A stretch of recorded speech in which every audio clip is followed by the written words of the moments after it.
Welcome to the Sales Acceleration Show. My name is Michael Humblet and I'm the founder of Chaomatic. And today the big question is, why is starting in sales the right job for you? So I've invited a guest that knows everything about it. Kristel, could you thanks for joining. Could you for our viewers explain very shortly what you do? Yes, my company is named Planet Talent, and what we do is we introduce young graduates into ambitious companies and we make both parties accelerate their growth. So you are looking for sales and marketing talent because the companies are looking for that and you guide them. So how does the system work? In fact, we recruit young talents among the students. Straight from school? Straight from school, no experience at all. Mm-hmm. And then we help them make the bridge between being a student and being a sales professional. I get a lot of questions of people saying, why should I do sales? It's something dirty, it's something bad, it's something you see in the movies like The Wolf of Wall Street. And some mainly guys want it because they want to watch for the car. Really? But you said to me, no, sales is a really good job, which I believe. So what's your opinion on this? Why should you start in sales? I think that there are good reasons to start in sales when you're when you're ambitious, because sales is the division or the job you have to do if you really want to make a career. I see a few CEOs that are not good in sales or have never been successful in sales. So either how, you're going to have to learn to sell if you want to be successful. So why not start with it? Yeah. And does it match for everybody, or is there some people, because you have natural social talkers, let's call it like that? I mean, I can't shut up, which is also bad for closing, by the way. But do you look for certain profiles, or is it more like everybody can start, you guide them? How do you start? How do you do that? We look for sales talent, and we have a screening which is rather serious, and we look for a few things that has to be there. And the first thing we are strict about is energy. Yeah, because you can't teach energy. You can't teach energy. Yeah. Yes. Yeah, that's a very good one. We pay a lot of attention to that, and you can feel the energy of a person when you are in a one-to-one in a small room. But we also test the energy in a larger assessment, and we see how much energy is there left. You score it, or how do you? Yes. So it's like 1 to 10. Yes. 10 is over the top. Ignore. Yes, 10 is not over the top. It has to be more than 6. So more than 6. On a scale, really? On a Gauss curve, you have to be more than 6 to be a good sales. What else? A mindset. Yeah. You have to be resilient to be a sales. Because sales is like swimming in a lake of rejection. It is. How do you test that actually? We have an assessment to test it. Really? And it's also something that you see in the history of people. How is your mindset? How do you even if they come from school? Yes. Because you're looking for failures and overcoming them and getting and actually how getting they back talk up. about it. How they talk about this. Do they take ownership? Do they see it as a learning event, or do they blame others? And is that something that they feel as discouraging or not? So that you can, we pay a lot of attention to the positive mindset because it gives you resilience. Yeah, I like the word. I'm making this short movie and it's all about resilience, getting back up, because it's like the whole long day. Yeah. What else? So energy, resilience? And then we also look at the mental process, at intelligence, and mostly the verbal aspects of that. Because when you are in sales, you have to be very quick to understand. Yeah. You also have to talk, but you have to listen. Yeah. And you have to capture in a very short period of time, you have to capture the story of somebody else. So how do you test that? We have an assessment for that. Like a proper test? Really exercise. Really? Yeah. Yeah.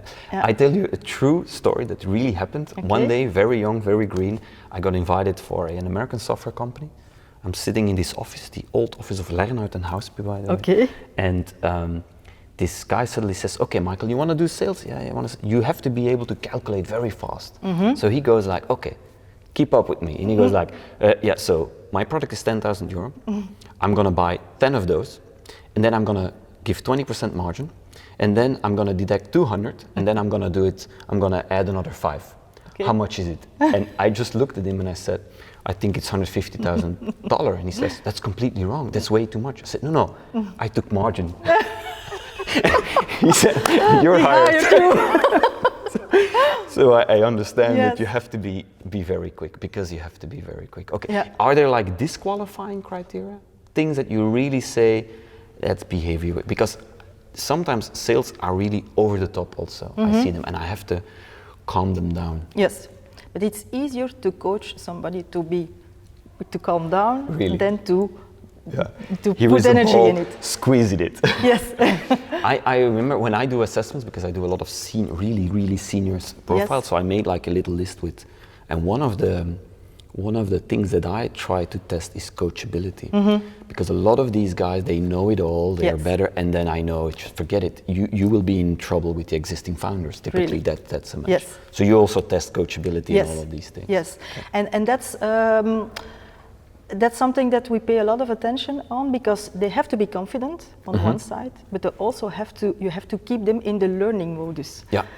So that's why we discuss it. We want confident people, but we tell them what we are going to teach them, and they have to be really open for that. We kick them out of the program if we see that they are not willing to and learn. you really then, so you have that assessment, and then you basically guide them, you give them training, cold calling, that Yes. is it because there is a mix between, you have strategy and tactics, so you also do strategy, or mainly in the beginning tactics, because strategy is for the In the beginning, we teach them really operational operational tasks. stuff. Yes. And at the end, do you also have a difference between inside sales? Do you make categories in? Yes. Because if I look into the market, there is such a high demand for sales, and especially inside sales at this moment, that I'm wondering, where do you start? I had a CEO once that told me, Michael, somebody that starts in inside sales can never become a good sales guy.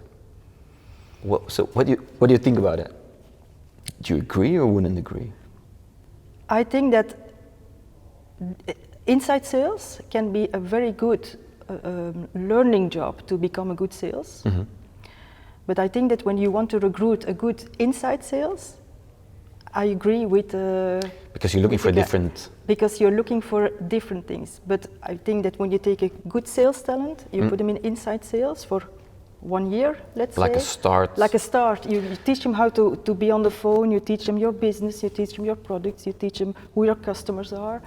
So, can I ask the question, how would you define inside sales? This question is coming back to me every single day. Yes. What is that for you? And what does that person need to be good in? I think there are different inside sales jobs. Sometimes inside sales is most focused on supporting the sales team. So in the pre-sales, that's what they call inside sales. But sometimes also inside sales is purely in the after sales. So that's what we call sometimes inside sales. So you have a customer, and when you have renewals or so that's more the customer success side almost. Yes, but also sales. The upsell of the license. The upsells of the license, yes. I thought, funny, because I thought you would say, I never thought of that one, I agree. I think there are two inside sales. If you look at the front, there is I call it the tactical one that's making the lists and the email sequences, the sales cadences, all of that. And then you have the one which in SaaS you find, or not, especially if you go lower end products, I mean cheaper products, that also does the demo and almost will close on the phone. And there are two different types for me, right? Or not? I mean, disagree with me if you because sometimes I see the really good people that they do the calling, but they're not good closers. I see the difference. And sometimes I see people that are really good in demos and they're actually pretty good closers. So if I look at some companies like Team Leader, they made a bit of a difference there. But these are very large inside sales teams, right? Yes. Most companies have 1, 2, 3. Yeah, it's hard to distinguish. So where would you put the cutoff, if at all we need a cutoff? I think that if you define inside sales like that, you come very close to marketing. It is very close to marketing. Yes. Yeah, I agree. And then you need people that are good in writing, that are creative, and that are also good communicators. So how would you measure those people? Those people would be, when they are in our selection, would be typical people that are, I would not say not so high on energy, but yes, I would call it not so high on energy because they have to be more thorough. Yeah. Because an external sales, they have to improvise, they don't know what the situation they're going to be in, but the inside sales, like you define it, he has to be cautious, he has to think and rethink and think strategically. So how do you deal with the fact, because you really touched upon a nerve, every sales guy I've met is bad with CRM. Not every, but most of them are, let's say it like that. So how do you train them, or how do you advise them to actually, CRM is their, one side, the biggest enemy of because they are social, unstructured, going from left to right, chaotic. That's why my company is called Chaomatic. Yes. So how do you teach them that? You explain that to them? I think it's an understanding they need to get, and it's a tough one. I still now, when I hire guys 40s, 50s, and they tell me CRM is not for me, Michael, and I know they're really good sales guys, and I say, then you will get fired because it's the only thing there is. Yes. It's easier to bring that story to young people because when they understand that they are willing to learn, they understand that they cannot start in the closing part of the job. Yeah.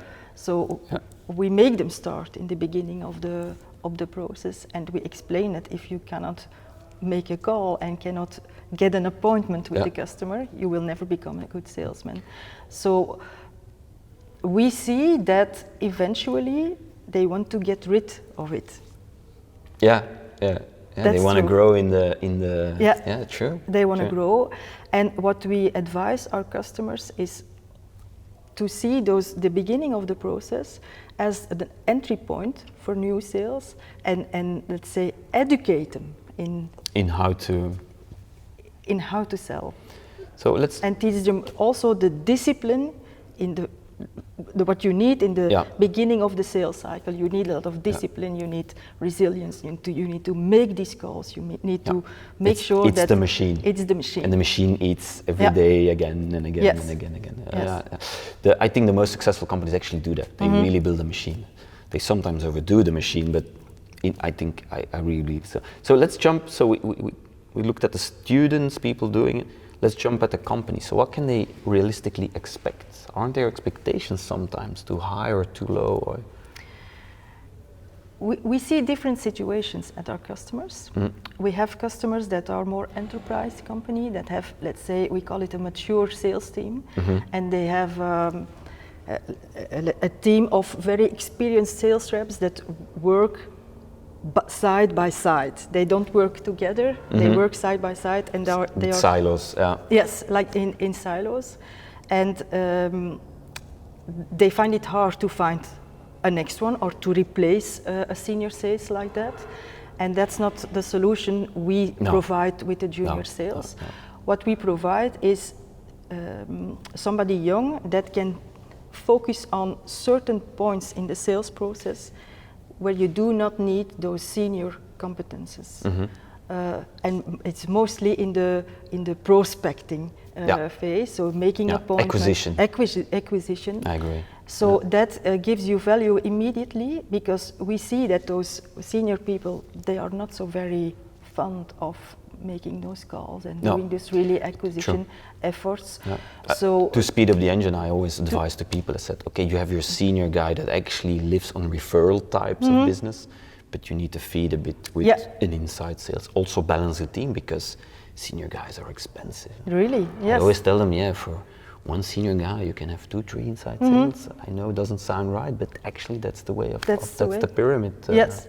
So you build a pyramid, and you have value immediately, because one of the complaints I heard from sales managers I work with is that they don't think there's enough efforts in the acquisition of new customers. They see those senior salespeople really moving on in the same customers, in the same network. Drinking coffee with the same... I agree. I agree. So you solve, in fact, two problems. Yeah, I agree. We very quickly in this topic will get to marketing, because if you speak about acquisition, growing the business, where you need to solve the biggest problem, which is nobody knows you in a certain area, so you need to go. So do you also do marketeers, or you stick to sales? We are our program, like it is now, is focused on sales skills, but we feel the urge to cross the border towards more marketing profiles, which are different people. In selection, you see, you have to look for other motivators. Bit more creative, I guess. Yes, that's it. And you have something which I believe is extremely useful. I call it a technical marketeer. And that's something you don't see in a lot of companies yet, but it's the one that actually helps. It's a bit of growth hacking mixed with sales. It's somewhere in the middle. They do the automation, and they do the funnels and all of that, and then people need to execute. It's extremely valuable. I see also marketing companies that take that space, but that's, I say to a lot of companies, that's the kind of person you need to hire. But they're tough, because sometimes they're just an engineer that likes to play with these things, but they don't want to do any phone call. So how much do you pay them, and how do you commission them? And it's a very different breed. But I think that's, for me, the next, as tools evolve, as everything evolves, that's going to be a function that is going to grow very rapidly. I see that. In my own company, we have a marketing machine, and we say that they spread the word towards everybody. And once we come to talking one-on-one or specific conversation, there is our sales that is taking over. So that's your cadence, actually. You reach out, somebody comes in the funnel, you qualify, and then you start giving them. So you don't have yourself, you're not using inside sales to do the closing or to do the phone call. Yes, our salespeople, they target people through their network. They look at LinkedIn Sales Navigator, and they target a certain person, and they use their creativity. It's like that. So you don't use inside sales. It's the sales doing it, and they will also go because they are junior sales. So that's what they do. And then we have senior. I have to say, I've seen one of the best sales persons in the last year I've seen working at your company. Thank you. I was completely, utterly impressed. Yes. And Caroline, you know it. So that's. I was impressed. So if you teach that to all of them, oh boy, scary. Yes. Scary. Yes. So okay. So let's take it one step back. So if you think about sales, what would be your advice to like a student or somebody studying or looking into it? And I give you while I was a student, I was working in bars, classic pattern, because I could talk. And then for some reason in the weekend, I started selling. I went to this, they sold like suits. So I was getting bored, standing there, like 5 customers a day, selling them suits. Every suit fitted great, by the way, whatever size. So by nature, I started being pulled into sales. So I believe a lot of these people will have that. So what would your advice be when I was 21 thinking of this? What would be your advice be? You mean by looking for a first job? Yeah. I think that it's important that you see sales not as a first step only, but that you really have to want to become very good at it. I think that's crucial. And being that your main motivation, you have to look for a company that gives you the opportunity to learn. And that is very important. Who will I be learning how to sell? So you need a good coach, actually. Yes. Look for really. Then would you go more structured or unstructured, like a big machine or a small one? Depending on who you are. That's a good answer. Yeah. Depending on who you are.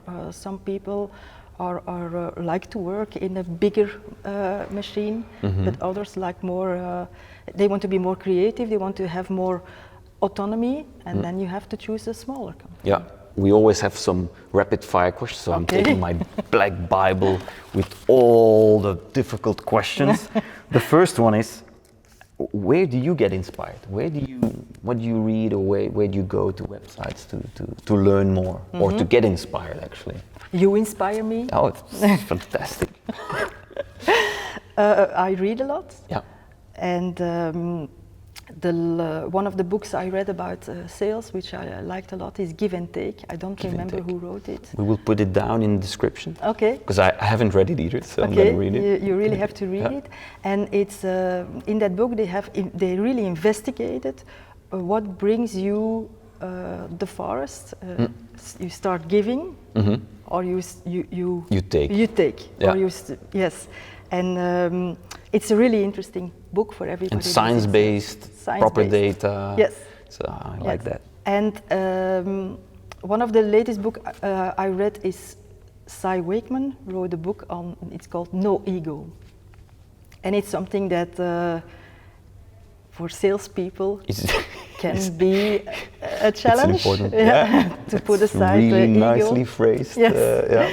And she wrote a book about it, about company drama and how to avoid it. And it's really a very interesting book. Yes. Yeah. And she also is. I think a lot of CEOs should read it too. Yes, also, actually. not only CEOs, because it's an eye opener for when you're in a leadership position, but also for everybody in the workplace can be inspired. That's a good one. I'm also a fan of Arianna Huffington. Yeah, yeah. I check. I admire that woman. Yeah. And I follow also her blog Thrive. Yeah. Very interesting free content. Yeah, yeah, yeah, yeah. And we use in Planet Talent, we use as our company Bible, we use Stephen Covey's work, The 7 Habits of Highly Effective People. Of course you do. Everybody comes in, read it. Yes, yes. In fact, we designed 2 boot camps around these 7 habits because we believe that if you apply them, you cannot help being successful and happy. Yeah, and happy, that's great. So I know there's a lot of moving parts in your business. So how do you say no? How do you do it? Because for sales, it's the most difficult thing to say because you pay sales. I've been trained for 20 years to say yes on everything, which is really bad because really good sales guys say no. So how do you say no? How do you make the decision and how do you say it actually? I don't say the word no often, especially not in sales. I say yes, and then I explain the circumstances under which I am willing to say yes. So you still say yes? Yes, but for instance, if a customer asks me for a discount, I explain what the prerequisites are for getting a volume content. Okay. So I explain to him how we are going together get the most value out of our collaboration. It's like Tai Chi, you're not fighting it, you're just flowing, say yes, but flow the right way to the sea. Yes. Yes. So how do you focus then? How do you know what to, I have a morning routine and I wake up early and I meditate. Really? Yes, it helps me a lot.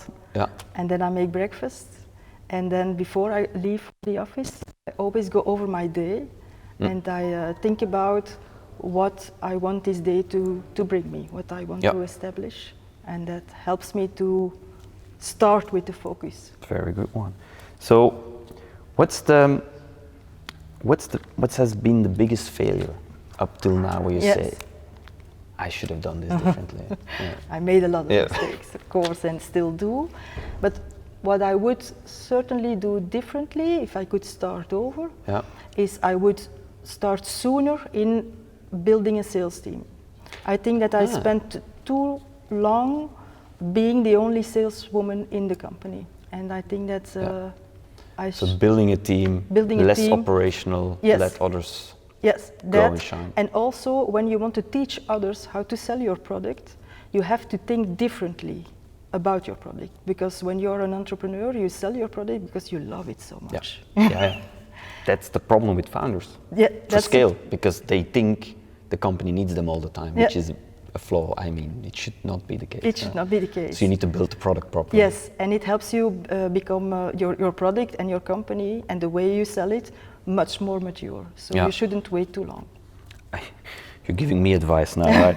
So, and as a last one, where can people learn more about you or your company?